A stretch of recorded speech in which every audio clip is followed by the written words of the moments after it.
TV 24+ಗೆ ಸ್ವಾಗತ. ನಾನು ಪೂಜಾ ಹುನಕುಪ್ಪಿ. ಬೆಳಗಾವಿಯಲ್ಲಿ ನಕಲಿ ವಕೀಲರಿಂದ ಅಸಲಿ ವಕೀಲರೊಬ್ಬರ ಮೇಲೆ ಬಿತ್ತು ಕೇಸ್ ದಾಖಲು. ಬಸವರಾಜ್ ಜಿರ್ಲೆ ಎಂಬ ವಕೀಲರು ಹಲವು ದಿನಗಳಿಂದ ಬೆಳಗಾವಿಯ ಬಾರ್ ಕೌನ್ಸಿಲಿಂಗ್ನಲ್ಲಿ ನಕಲಿ ವಕೀಲರ ಮೇಲೆ ಕಾನೂನು ಕ್ರಮ ಕೈಗೊಳ್ಳಬೇಕೆಂದು ಹಲವು ಬಾರಿ ಮನವಿ ಸಲ್ಲಿಸಿದ್ದರು. ಆದರೆ ಯಾವುದೇ ಪ್ರಯೋಜನವಾಗಿಲ್ಲ. ಅದಲ್ಲದೆ ನನ್ನ ಮೇಲೆ ಈಗ ಫೇಕ್ FIR ದಾಖಲಿಸಿದ್ದಾರೆ. ಅದಕ್ಕಾಗಿ ಇಂದು ವಕೀಲರಿಂದ ರಸ್ತೆ ತಡೆ ನಡೆಸಿದ್ದೇವೆ.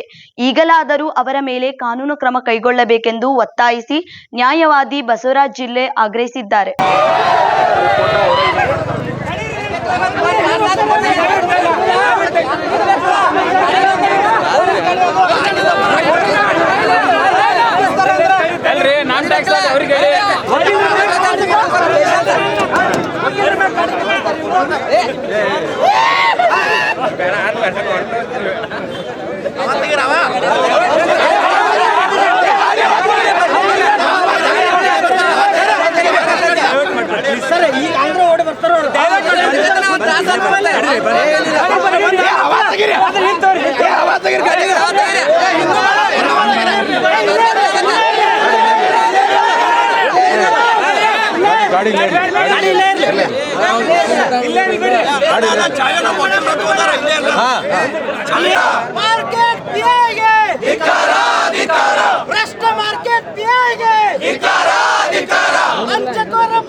ಎಲ್ಲಿಯವರೆಗೆ ಹೋರಾಟ?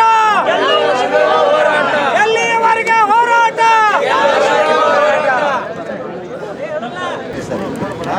ಆಮೇಲೆ ಕಮಿಷನರ್ಗೂ ನಾನು ಇದನ್ನು ಥ್ರೂ RPD ನಾ ಕೇಸ್ ಇದು ಮಾಡಿಸಿದ್ವಿ. ಬಟ್ ನಂದು ಕೇಸ್ 1 ವರ್ಷ ಆದ್ರೂ ನಾ ಆಕಿನ ಮೇಲೆ FIR ಮಾಡಿಸ್ಲದು. ಇನ್ನೂ ಆದರೂ 1 ವರ್ಷ ಆದರೂ ನೀವು ಪೊಲೀಸ್ ಡಿಪಾರ್ಟ್ಮೆಂಟ್ದವ್ರ FIR ರಿಜಿಸ್ಟರ್ ಮಾಡಿಲ್ಲ. ವಿತಿನ್ 15 to 20 ಮಿನಿಟ್ಸ್ನಾಗ ಆಕಿಂದ ಅಟ್ರಾಸಿಟಿ ರಿಜಿಸ್ಟರ್ ಮಾಡ್ತಾರೆ. ಅದು ಮತ್ತು ಅಲಿಗೇಷನ್ಸ್ ಅಂತವ ಇದು ಮೊಲೆಸ್ಟಿ ಫುಲ್ ಆಗಿನ ಮೇಲೆ ಇದು ಮಾಡೀನಿ, ಈಗ ಹೇಳ್ದೀನಿ, ಅದನ್ನು ಮುಟ್ಟಿನಿ, ಇದನ್ನು ಮುಟ್ಟಿನಿ ಅಂತಂದು ಅಲಿಗೇಷನ್ ಮಾಡುವಂಥ ನೀವು ಅಂದರೆ ನಾ ಏನನ್ನೋದು ಪೊಲೀಸ್ ಡಿಪಾರ್ಟ್ಮೆಂಟ್ ವೆರಿಫಿಕೇಷನ್ ಅದು ಪ್ರೈಮರಿ ಎನ್ಕ್ವೈರಿ ಮಾಡ್ತೈತೆ ಇಲ್ಲೋ. ಒಂದು ಕೇಸ್ ರಿಜಿಸ್ಟರ್ ಮಾಡಬೇಕಂದ್ರೆ ಒಂದು ಬೇಸಿಕ್ ಪ್ರಿಲಿಮಿನರಿ ಎನ್ಕ್ವೈರಿ ಅಂತ ಅನ್ನೋದು ಇರ್ತೈತೆ. ಏನೂ ಇಲ್ಲ ಯಾವ ಬೇಕಾ ಸೆಕ್ಷನ್ ಆಗ್ತಾರಂತಂದ್ರೆ ಫಸ್ಟ್ ಅಡ್ವೊಕೇಟ್ ಅದಾಳ ಇಲ್ಲ ಅನ್ನೋದು ಕನ್ಫರ್ಮ್ ಮಾಡ್ಕೋಬೇಕು. ಅದಿಲ್ಲ ಯಾರೋ ಒಬ್ರು ಬರ್ತಾವ್ರು ಕುಡ್ತಾವ್ರನ್ನ ಅಡ್ವೊಕೇಟ್ ಇದೀನಿ ಕೇಸ್ ಮಾಡೋದನ್ನ ಮಾಡ್ತೀರಿ. ಸೆಕೆಂಡ್ ಥಿಂಗ್ ಅಟ್ರಾಸಿಟಿ ಯಾವ ಕಾಸ್ಟಿಗೆ ಸಂಬಂಧಪಟ್ಟ ಅನ್ನೋದು ನೀವು ಎನ್ಕ್ವೈರಿ ಮಾಡ್ತೀರಿ. ಯಾರೋ ಒಬ್ರದ್ದು ಏನೋ ಪ್ರೆಷರ್ ಹಾಕ್ಯಾರಂತಂದು ಮಾಡ್ತಾರಂತಂದ್ರೆ ಹೆಂಗೆ ಸರ್? ನಮಗೆ ಫಸ್ಟ್ ಥಿಂಗ್ 1 2 ನಮ್ಮದು ಇದದಾರೆ.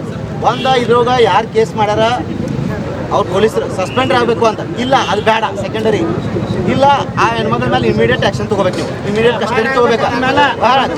ಮತ್ತು ಕೋರ್ಟ್ ಪ್ರಿಮೈಸಸ್ದಾಗ ಕಾಲಿಡಬಾರ್ದು. ಆ ಜವಾಬ್ದಾರಿ ನಿಮ್ದು.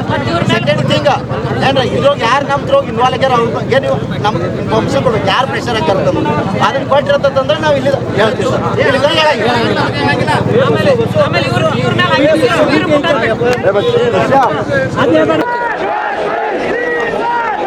ಇವತ್ತು ಬೆಳಗಾವಿ ಬಾರ್ ಅಸೋಸಿಯೇಷನ್ ವತಿಯಿಂದ ನಾವು ನಕಲಿ ವಕೀಲರ ವಿರುದ್ಧ ಏನು ಹೋರಾಟ ಮಾಡ್ತಾ ಇದ್ದೇವೆ. ಬೆಳಗಾವಿ ಬಾರ್ ಅಸೋಸಿಯೇಷನ್ನಲ್ಲಿ 3 ನಕಲಿ ವಕೀಲರಾಗಿರ್ತಕ್ಕಂಥ ಅವರು ಯಾವುದೇ KSBC ವತಿಯಿಂದ ಮಾನ್ಯತೆ ಆಗಿರತಕ್ಕಂಥ ನಿಯಮಾವಳಿಗಳನ್ನು ಪಾಲಿಸಿಲ್ಲ. ಅದು ಸದರಿ ಲಾ ಕಾಲೇಜಿನಿಂದ ಕಾನೂನು ಕಾಲೇಜಿನಲ್ಲಿ ಯಾವುದೇ ಪರೀಕ್ಷೆಯನ್ನು ಪಾಸ್ ಆಗಿಲ್ಲ, ಪದವಿ ಪಡ್ಕೊಂಡಿಲ್ಲ, ಮತ್ತು AIB ಎಕ್ಸಾಮಲ್ಲಿ ಕೂಡ ಪಾಸ್ ಆಗಿಲ್ಲ. ಅವರು ಬೆಳಗಾವಿಯಲ್ಲಿ ತಾವು ವಕೀಲರಂತ ಬೆಳಗಾವಿ ಜನರನ್ನು ವಂಚಿಸ್ತಾ ಇದ್ದಾರೆ, ಅವರಿಂದ ದುಡ್ಡು ತಗೊಳ್ತಾ ಇದ್ದಾರೆ. ಆದ್ದರಿಂದ ಇಂಥ ನಕಲಿ ವಕೀಲರ ವಿರುದ್ಧ ನಾವು ಹೋರಾಟ ಮಾಡ್ತಾ ಇದ್ದೇವೆ. ಈ ವಿಷಯಕ್ಕೆ ನಾವು ಸಂಬಂಧಿಸಿದಂತೆ KSBC, ಬೆಳಗಾವಿ ಬಾರ್ ಅಸೋಸಿಯೇಷನ್ ಹಾಗೂ ಕಮಿಷನರು ಎಲ್ಲರಿಗೂ ನಾವು ಗಮನಕ್ಕೆ ತಂದರೂ ಕೂಡ ಇಲ್ಲಿವರೆಗೆ ಯಾವುದೇ ಕ್ರಮ ಆಗದೇ ಇರೋದ್ರಿಂದ ನಾವು ಈಗ ಇತ್ತೀಚೆಗೆ 19 ತಾರೀಕರಂದು ಖಾಸಗಿ ಒಂದು ಕಂಪ್ಲೇಂಟ್ ಕೊಟ್ಟಿದ್ವಿ ಇಲ್ಲಿ ಸೆಕೆಂಡ್ GMCಯಲ್ಲಿ. ಅದು ಅವ್ರ ವಿರುದ್ಧ ಆದ ನಂತರ ಅವರಿಗೆ ಒಂದು ಭಯ ಭೀತಿಯಿಂದ ಅವ್ರು ಏನು ಮಾಡ್ತಾ ಇದ್ದಾರೆ, ನಮ್ಮ ಕಂಪ್ಲೇಂಟ್ ಏನಿದ್ದಾರೆ ಇವತ್ತೇನು ಬಸವರಾಜ್ ಜಿರ್ಲೆ ಹೋರಾಟ ಮಾಡ್ತಾ ಇದ್ರು ಇವ್ರ ವಿರುದ್ಧ, ಅವ್ರನ್ನ ಒಂದು ನೈತಿಕತೆಯಿಂದ ಅವ್ರನ್ನ ಕೆಳಗಿಳಿಸುವ ಸಲುವಾಗಿ ಒಂದು ವೈಷಮ್ಯದಿಂದ ಅವ್ರ ವಿರುದ್ಧ ಜಾತಿ ನಿಂದನೆ ಪ್ರಕರಣ ಮಾಡಿ ಒಂದು ನಮ್ಮ ಮೇಲೆ ರೇಪ್ ಮಾಡಿದ್ರು ಸುಳ್ಳು ಆರೋಪದ ಅಡಿಯಲ್ಲಿ ಒಂದು ಕಂಪ್ಲೇಂಟ್ ಕೊಟ್ಟಿದ್ದಾರೆ. ನಾವು ಇದೇ ವಿಷಯಕ್ಕೆ ಈ ಮುಂಚೆ 4 ತಿಂಗಳ ಹಿಂದ್ಗಡೆ ಅಂದರೆ ಒಂದು ಆಗಸ್ಟ್ ತಿಂಗಳಲ್ಲಿ ನಾವು ಮಾನ್ಯ ಜಿಲ್ಲಾ ನ್ಯಾಯಾಧೀಶರಿಗೆ ಈ ಗಮನ ತಂದಾಗ ಮಾನ್ಯ ಜಿಲ್ಲಾ ನ್ಯಾಯಾಧೀಶರು ಮಾರ್ಕೆಟ್ ಪೊಲೀಸ್ ಠಾಣೆ ಅಧಿಕಾರಿಯಾಗಿರ್ತಕ್ಕಂಥ ವಿಠ್ಠಲ್ ಆವಣ್ಣವರು ಅವರಿಗೆ ಆ ಸದರಿ ಯಾರು ಸೋನಿಯಾ ದಾರಾ ಅವರ ಒಂದು ಫೇಕ್ ಡಾಕ್ಯುಮೆಂಟ್ಸನ್ನು ವೆರಿಫೈ ಮಾಡಲಿಕ್ಕೆ ಕೊಡಲಿಕ್ಕೆ ಹೇಳಿದರು. ಆದರೆ ಅವ್ರು ಯಾವುದೇ ಕ್ರಮ ತಗೊಳ್ಳಾರ್ದೆ ಇವತ್ತು ಅವಾಗ ಅದನ್ನು ನಿರ್ಲಕ್ಷ್ಯ ಮಾಡಿದರು. ಇವತ್ತು ಈ ಅಮ್ಮ ಇವತ್ತೇನು ಕಂಪ್ಲೇಂಟ್ ಕೊಡ್ತಾ ಇದ್ದಾರೆ, ಇವಾಗ ಇಮಿಡಿಯೇಟ್ ಆಗಿ ಅವ್ರ ಮೇಲೆ FIR ಮಾಡ್ತಾ ಇದ್ದಾರೆ, ನಿನ್ನೆ ಪಂಚನಾಮೆ ಮಾಡ್ತಾ ಇದ್ದಾರೆ. ಈ ರೀತಿ ಒಂದು ತುರ್ತು ಬೆಳವಣಿಗೆ ಕಂಡಾಗ ಏನಾಗ್ತಾ ಇದೆ ಅಂತಂದರೆ ಇಲ್ಲಿ ಒಂದು ವ್ಯವಸ್ಥಿತವಾದಂಥ ಪಿತೂರಿ ಒಂದು ಸಂಚು ಈ ಒಂದು ಅಮಾಯಕ ಬಸವರಾಜ ಜರ್ಲಿ ಇವರು ಏನು ನಾಯಕರಾಗಿ ಹೋರಾಟ ಮಾಡ್ತಾ ಇದ್ದಾರೋ ಅವರ ವಿರುದ್ಧ ಮಾಡ್ತಾ ಇರೋದು ಕಂಡು ಬರ್ತಾ ಇದೆ. ಅದರಲ್ಲಿ ಕೆಲವೊಂದು ಕಾಣದ ಕೈಗಳು ಕೂಡ ಇವರಿಗೆ ಸಪೋರ್ಟ್ ಕೊಡ್ತಾ ಇರೋದು ಕಂಡು ಬರ್ತಾ ಇದೆ. ಈ ರೀತಿಯ ಒಂದು ಬೆಳವಣಿಗೆ ಬೆಳಗಾವಿ ಬಾರ್ ಅಸೋಸಿಯೇಷನ್ ಒಳ್ಳೆಯದಲ್ಲ. ಇವತ್ತು ಯಾವ ರೀತಿ ಪರಿಸ್ಥಿತಿ ಬಂದಿದೆ ಅಂತಂದರೆ ನ್ಯಾಯವಾದಿಗಳೇ ಇವತ್ತು ನ್ಯಾಯ ಕೇಳೋ ಪರಿಸ್ಥಿತಿ ಬಂದಿದೆ ಅಂತಂದರೆ ಇದು ಭಾಳ ದುರಂತ, ಭಾಳ ವಿಷಾದವಾಗಿ ಹೇಳಬೇಕಾಗುತ್ತೆ ಇಂಥ ವಿಷಯಗಳನ್ನು. It is very sorry that we are getting such kind of disappointment from all the authorities. ನಾವು ನಮ್ಮ ಒಂದು ಮನವಿ ಏನಪ್ಪ ಅಂತಂದರೆ ಬೆಳಗಾವಿ ಜನರಿಗೆ ಒಂದು ಮನವಿ ಏನಪ್ಪ ಅಂತಂದರೆ ಯಾರು 3 ಜನ ಇದ್ದಾರೆ, ಯಾರು ಅಂದರೆ ಸೋನಿಯಾ ದಾರ ಮತ್ತು ಪ್ರತಿಭಾ ಕದಂಬು ಮತ್ತು ಯಾರು ನಿಜಾಮಿ ಅಂತ ಏನಿದ್ದಾರೆ, ಈ 3 ನಕಲಿ ವಕೀಲರಿಂದ ವಂಚಿತರಾಗದೆ ಜಾಗೃತರಾಗ್ರಿ. ಅವರಿಗೆ ಅವ್ರ ಹಿಂದೆ ಯಾವುದೋ ದುಡ್ಡು ದಾಖಲೆಗಳನ್ನು ಕೊಟ್ಟು ಅವ್ರ ಹಿಂದೆ ಓಡಾಡಬೇಡ್ರಿ.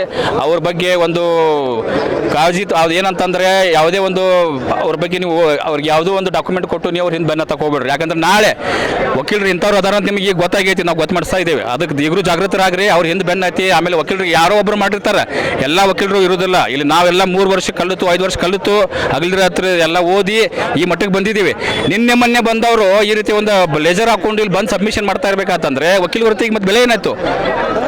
ಬೆಳಗಾವಿ ಬಾರ್ ಅಸೋಸಿಯೇಷನ್ ಏನು ಮಾಡೋದು ಅದನ್ನೇ ಹೇಳ್ತಾ ಇರೋದು. ಈ ಮಾಡಬೇಕಾದವರು ಕಣ್ಮಿಸ್ಕೊಂಡು ಕೂತ್ಕೊಂಡಿದ್ದಾರೆ. ಅವರು ಯಾರು ಕಾಂಪ್ರಮೈಸ್ ಮಾಡ್ಕೊರಿ, ಸೆಟಲ್ಮೆಂಟ್ ಮಾಡ್ಕೊರಿ ನಮಗೆ ಹೇಳ್ತಾ ಇದ್ದಾರೆ. ಈ ರೀತಿ ಮಾತಾಡೋದು ಕೂಡ ಅಧ್ಯಕ್ಷರ ಶೋಭೆ ತರೋದಲ್ಲ.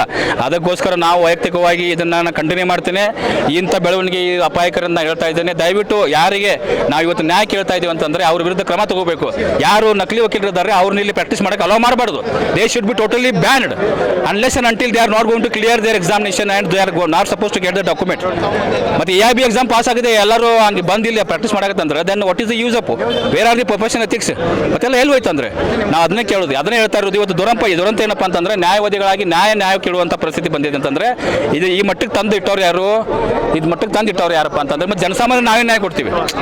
If such trends are going to happen when the advocates are themselves they are asking the justice from the competent authority, then do you think that we are going to deliver the justice to the common people? ನಾನು ಅದಕ್ಕೆ ಹೇಳ್ತಾ ಇರೋದು, please ನಂದು appeal ಏನಪ್ಪ ಅಂತಂದರೆ ಜನರಿಗೆ ಇಂಥ ಅಡ್ವೊಕೇಟ್ಗಳಿಂದ ಜಾಗೃತರಾಗಿರಿ. ಮತ್ತು ಇವ್ರಿಗೆ ಯಾವುದೇ ಒಂದು ನಿಮ್ಮ ದಾಖಲೆಗಳು ಹಣ ಇವ್ರ ಹಿಂದ್ಗಡೆ ಕೊಟ್ಟು don't waste your energy time and ಮನಿ ಈ ವಕೀಲರ ಹಿಂದೆ ಬೆನ್ನತ್ತು ಹೋಗಬೇಡ್ರಿ. ಪ್ಲೀಸ್ ಮೇಕ್ ಅಲರ್ಟ್ ಆ್ಯಂಡ್ ಜಾಗೃತರನ್ನ ಕೇಳ್ತಾ ಇದ್ದೀನಿ ಅಷ್ಟೇ. ಸರ್, ಈಗ ಇವ್ರಿಗೆಲ್ಲ ಈ ಪ್ರಕರಣದ ಬಗ್ಗೆ ಗೊತ್ತಿದ್ರು ಕೂಡ ಅವರು ಪ್ರಕರಣವನ್ನು ಅಲ್ಲೇ ಸೆಟಲ್ಮೆಂಟ್ ಮಾಡ್ಕೊಂಡು ಮುಚ್ಚೋಳಕ್ಕೆ ಪ್ರಯತ್ನ ಮಾಡ್ತಾ ಇದ್ದಾರೆ. ಅದೇ ನಾವು ಬಗ್ಲಿಲ್ಲ. ಹೀಗಾಗಿ ನಾವು ಒಂದು ಹೋರಾಟ ಮಾಡ್ತಾ ಇರೋದು. ಹೋರಾಟ ಮಾಡೋ ಉದ್ದೇಶ ಇಷ್ಟೇ. ಇಲ್ಲಿ ಯಾವುದೇ ವ್ಯಕ್ತಿನ ಟಾರ್ಗೆಟ್ ಮಾಡ್ತಾ ಇಲ್ಲ. ನಾವು ಮಾಡ್ತಾ ಇರೋ ಹೋರಾಟ ಏನಪ್ಪ ಅಂತಂದರೆ ಒಂದು ನಕಲಿ ವಕೀಲರು ಈ ರೀತಿ ಒಂದು ಮಾಡ್ತಾ ಇರಬೇಕಂತಂದ್ರೆ ಇದು ಸಮಾಜಕ್ಕೆ ತಪ್ಪು ಸಂದೇಶ ಹೋಗುತ್ತದೆ. ತಪ್ಪು ಸಂದೇಶ ಹೋಗಬಾರ್ದು. ಯಾಕಂದರೆ ನಾವು ವಕೀಲರಾಗಿ ನ್ಯಾಯಯುತವಾಗಿ ಹೋರಾಟ ಮಾಡಬೇಕು. ಅದಕ್ಕೆ ನಮ್ಮ ಒಂದು ಆವರಣದಲ್ಲಿ ಈ ರೀತಿ ಆಗ್ತಾ ಇರಬೇಕಂತಂದ್ರೆ ನಾವು ಕಣ್ಣು ಮುಚ್ಕೊಂಡು ಕೂತ್ಕೋಬಾರ್ದು. ಅದಕ್ಕೋಸ್ಕರ ನಾವು ಗಮನಕ್ಕೆ ತರ್ತಾ ಇದ್ದೀವಿ ಎಲ್ಲರಿಗೂ, ಸಂಬಂಧಪಟ್ಟ ಅಧಿಕಾರಿಗಳಾಗಿರ್ಬೋದು, ಜನರಿಗೆ. ಯಾಕಂತಂದರೆ ಇಲ್ಲಿ ಪ್ರಕರಣ ಮುಚ್ಚೋದಲ್ಲ, ನಾವು ಸೆಟಲ್ಮೆಂಟ್ ಮಾಡ್ಕೊಳಕ್ಕೆ ಬಂದಿಲ್ಲ ಇಲ್ಲಿ. ಯಾಕಂದರೆ ಇದು ತಪ್ಪು ಕಂಡು ಬಂದಿದೆ. ಕ್ರಮ ತಗೊಳ್ಳಾರ್ದಕ್ಕೆ ಇವತ್ತು ಹೋರಾಟ ಮಾಡ್ತಾ ಇದ್ದೀವಿ. ಇದು ಒಂದು ವೈಫಲ್ಯ, ಇದು ಅಧಿಕಾರಿಗಳ ವೈಫಲ್ಯ. ಈ ಮಾರ್ಕೆಟ್ ಪೊಲಿಟಿಷಿಯನ್ ಕೂಡ ಎಷ್ಟೋ ಒಂದು ಅರ್ಜೆನ್ಸಿ ತೋರಿಸಿದ್ದಾರೆ ಅಂತಂದರೆ ನಮ್ಮ ನೋಟಿಸ್ ಕಳಿಸೋದಿಲ್ಲ. ಸೆಕ್ಷನ್ 41 ಅಡ್ವೊಕೇಸಿ ಆ್ಯಕ್ಟ್ 1961 ಪ್ರಕಾರ ಅವರು ನೋಟಿಸ್ ಕೊಡಬೇಕು ಬಿಫೋರ್ ಲಾಜಿಂಗ್ ಎನಿ ಇದು FIR ಇದು ಮಾಡಿಲ್ಲ. ಸಡನ್ಲಿ ಹೋದ್ರು, FIR ಮಾಡಿದ್ರು, ನಿನ್ನ ಪಂಚನಾಮ ಮಾಡ್ತಾರೆ. ಇದು ಯಾವ ರೀತಿ ಬೆಳವಣಿಗೆ? ಮತ್ತು ನಾವು ಕೊಟ್ಟಿದ್ದ ಕಂಪ್ಲೇಂಟಿಗೆ ಏನು ಮರ್ಯಾದೆ ಇಲ್ಲ ಅಂಥದ್ದು ಏನು ನಿಮ್ಗೆ ಯಾವ ಪ್ರಭಾವಕ್ಕೆ ಒಳಗಾಗಿದ್ದೀರಿ ನೀವು? ಅದಕ್ಕೆ ದಯವಿಟ್ಟು ಮಾನ್ಯ ಪೊಲೀಸ್ ಅಧಿಕಾರಿಗಳಿಗೆ, ಕಮಿಷನರ್ಗೆ ನನ್ನ ಮನವಿ ಏನಪ್ಪ ಅಂತಂದರೆ ಇಂಥ ಯಾರು ಅಧಿಕಾರಿಗಳಿದ್ದಾರೆ ಕರ್ತವ್ಯ ಲೋಪ ಮಾಡಿರ್ತಕ್ಕಂಥ ಅಧಿಕಾರಿಗಳ ವಿರುದ್ಧ ಕ್ರಮ ತಗೋಬೇಕು. ಇಂಥ ಅಧಿಕಾರಿಗಳು ನಮಗೆ ಬೇಕಾಗಿಲ್ಲ. ಯಾಕಂದರೆ ವಕೀಲರಿಗೆ ಈ ರೀತಿ ಮಾಡ್ತಾ ಇರಬೇಕಂತಂದರೆ what about the common people? ಒಬ್ಬ ಅಮಾಯಕ ಭಕ್ತಿನ ಕೂಡ ಕೋರ್ಟಲ್ಲಿ ಇನ್ಸಿಡೆಂಟ್ ಆಗಿದೆ. 8 ಸೆಕೆಂಡಲ್ಲಿ ಮೇಲಿಂದ ಕೆಳಗಲ್ಲಿ ಬರ್ತಾ ಇರೋದು ಲಿಫ್ಟಲ್ಲಿ ಯಾವುದಾದ್ರೂ ರೇಪ್ ಆಗುತ್ತಾ? ತಾವು ಯೋಚನೆ ಮಾಡಬೇಕು. ಅಂದರೆ ಇದು ಇವರು ವಿಚಾರಣೆ ಮಾಡಿಲ್ಲ. ಇಲ್ಲಿ ನೋಡ್ರಿ, ಪೊಲೀಸರ ವೈಫಲ್ಯ ಕಂಡು ಬರ್ತಾ ಇದೆ. ಯಾವುದೇ ವ್ಯಕ್ತಿ ಅಥವಾ ಯಾವುದೇ ಅಧಿಕಾರಿಗಳ ವಿರುದ್ಧ ನಮ್ಮ ಟಾರ್ಗೆಟ್ ಇಲ್ಲ, ಆದರೆ ವೈಫಲ್ಯ ಹೇಳ್ತಾ ಇದ್ದೀವಿ. ಅದಕ್ಕೆ ಈಗಲೂ ರೆಕ್ಟಿಫೈ ಮಾಡಿಕೊಂಡು ಈ ರೀತಿ ಮರುಕಳಿಸದಂತೆ ಒಂದು ಅದೇ ಕಂಪ್ಲೇಂಟ್ ಎನ್ಕ್ವೈರಿ ಅದು ಮಾಡ್ತಾ ಇಲ್ಲ. ಅವರು ಮಾಡ್ತಾ ಇಲ್ಲ. ಅದೇ ನಮ್ಮದು ಮನವಿ ಏನಪ್ಪ ಅಂತಂದರೆ ಕಂಪ್ಲೇಂಟ್ ಎನ್ಕ್ವೈರಿ ಮಾಡಬೇಕು, ಡಾಕ್ಯುಮೆಂಟ್ ವೆರಿಫೈ ಮಾಡಬೇಕು. ಬಟ್ ಆ ಟೈಮಲ್ಲಿ ಡಾಕ್ಯುಮೆಂಟ್ ಕೊಟ್ಟಾಗ ವೆರಿಫೈ ಯಾಕೆ ಮಾಡಿಲ್ಲ? ನಮ್ಮ ಪ್ರಶ್ನೆ ಅದು. ಸರ್, ಈಗ ಇನ್ನೊಂದ್ರಿ ನ್ಯಾಯವಾದಿಗಳೇ ರೋಡಿಗೆ ಇಳಿದ್ರೆ ಹಾಂ ಜನರಿಗೆ ಏನು ಸಂದೇಶ ಹೋಗುತ್ತೆ ಅದನ್ನೇ ಹೇಳ್ತಾರೆ ಸ್ವಾಮಿ. ಹಾಂ ಅದೇ ಒಂದು ನಿಮ್ಮ ಕಾನೂನು ಇದೆ, ಈ ಚೌಕಟ್ಟಿನಲ್ಲಿ ಅವರು ಇರ್ತಾರೆ, ನೀವು ಇರ್ತೀರಿ. ಕರೆಕ್ಟ್. ಅವ್ರು ಕಾನೂನು ಮುಖಾಂತರ ಅವ್ರಿಗೆ ಪಾಠ ಹೇಳ್ಬೋದಾ? ನಾವು ಏನು ಹೇಳ್ತಾ ಇದೀವಿ ಅಂತ ನೋಡ್ರಿ, ನೀವು ಹೇಳೋದು ಪಾಯಿಂಟ್ ಇದೆ.